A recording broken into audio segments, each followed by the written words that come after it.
what is this thing that we call happiness, and what brings us happiness in the short and long term. In fact, we could probably point to happiness as one of the most sought after states or commodities or emotions, whatever you want to call it. Happiness is what many people are seeking in work, in relationships, and in general. And yet, most of us can't really define exactly what happiness is or means for us. We can point to certain experiences, we can try and describe our states of mind and body, but most people recognize the feeling when we have it, and we certainly recognize the feeling of not being happy, whether or not that means simply not being happy as the absence of happiness or all-out depression. Let's talk about happiness, this thing that everybody seems to want, and yet not everybody can agree upon what exactly it is or how to get it.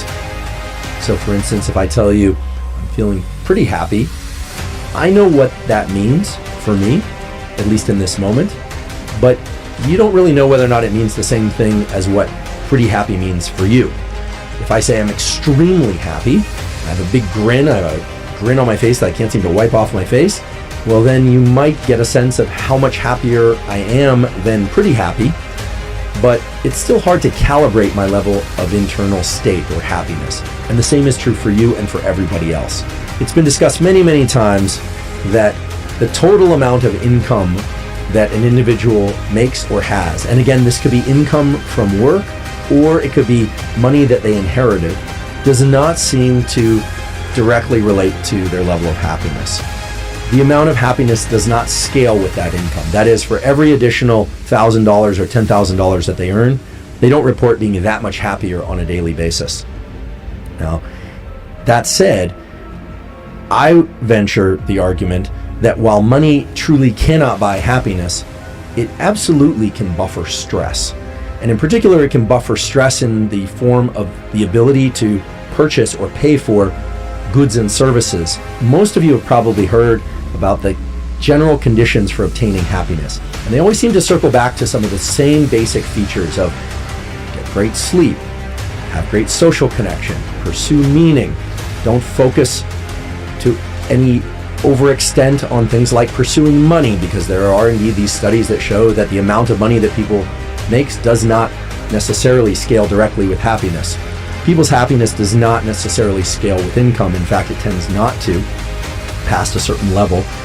And yet, I think we'd be remiss, I think actually it would be inappropriate for me to say that the amount of income that one makes is not important. Because if the amount of money that you happen to have or are making does not allow you to meet your basic needs of shelter, healthcare, etc., and or doesn't allow you to access the kind of social interactions that can renew and reset, or I would say directly enhance the kind of neurotransmitter systems and hormones that lead us to feel that we are happy in our life and we're having quality social connections. Money cannot buy happiness, but it certainly can buffer stress. And one of the ways that it buffers stress is by allowing options of different kinds of social interactions, options of different types of recreation that one can engage in to access new forms of social interaction, and so on and so on. No one on their deathbed says they wish they had worked more. Well, indeed, the total amount of time that one spends working does not seem to determine one's happiness. We have to be careful with how we interpret these blanket statements that have become very popular, that money doesn't determine happiness and that the amount that you work isn't going to determine happiness. It certainly is the case that if you earn more money from working more, and that money is devoted to things that bring more opportunities for social connection or for buffering stress in other areas of your life, including healthcare, care for your children, care for yourself, recreation, other things that you enjoy, well then I think it's a little bit naive to assume that work itself is somehow counter to happiness, which of course it isn't. And it especially isn't if we combine that feature of work with another important feature of the human psyche, which is this notion of meaning.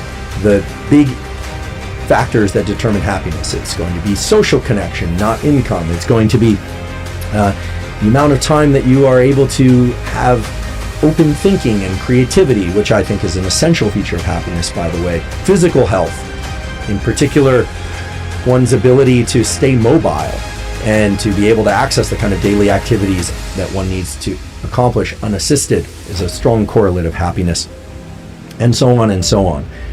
Where people in their 20s report being very, very happy, but as time goes on and they acquire more responsibility, so typically getting married and having children in their mid to late 20s and 30s and into their 40s, having more work demands, etc., happiness tends to be rated lower and lower, at least in those previous studies. And then happiness tended to increase as people approached their 50s and 60s, and they tended to retire and their work demands were shed from them and they were able to enjoy the small things of life, despite the fact that in general, I would say almost always, people's health is not as vigorous when they're 70 as it is when they're 20. There are exceptions to that, of course, and of course you can adjust the rate of cognitive and physical decline, but in general, people in their 20s feel more physically and mentally vigorous than they do in their 60s and 70s, in general. Many of us have heard about meditation. Many of us think about meditation as a mindfulness exercise, mindfulness in quotes, because that itself needs definition, but as perceptual or focus-based training, which is really what the data point to. Notions around consciousness and states of mind are very hard to define, but it's very clear that even a 5 minutes a day, or ideally up to a 13-minute a day meditation, can greatly increase our ability to focus, and for a wandering mind is an unhappy mind, also make it very clear that the ability to refocus again and again and again on what we're doing throughout our day, regardless of what we're doing, can have a very dramatic, in fact, a statistically significant increase on our levels of overall happiness. Social connection can and should come in various forms, and when I say various forms, I mean forms of brief interaction, more superficial interaction, and forms of deeper interaction. All of those are relevant to our states of happiness, and there's research to support that daily interactions with somebody at a cafe or just a brief hello or a smile, provided that we are both present, where we make the effort to be present to those interactions, however brief they are, can have a positive effect on people's overall well-being, and not just in that moment, but consistently. People are willing to explore certain topics with you. You're willing to hear them and listen really carefully for what they're saying, and they're willing to hear and listen to what you're saying in an attempt to understand. That certainly can enhance the sense of social connection, leading to what people would call social bonds, leading to increased happiness. If you want to increase happiness, you need to have quality social connections. And if you want to have quality social connections, you need to be present and engage in those social connections. And that requires a viewing of each other's faces, ideally, which is not to say that a phone call or text exchange can't be meaningful, but that faces are really the most powerful way to engage in social contact, and that eye contact, not consistent eye contact, but eye contact of the sort that builds up and then breaks and builds up and breaks across the interaction, is going to be the best way that we are aware of to feel that one had a real connection.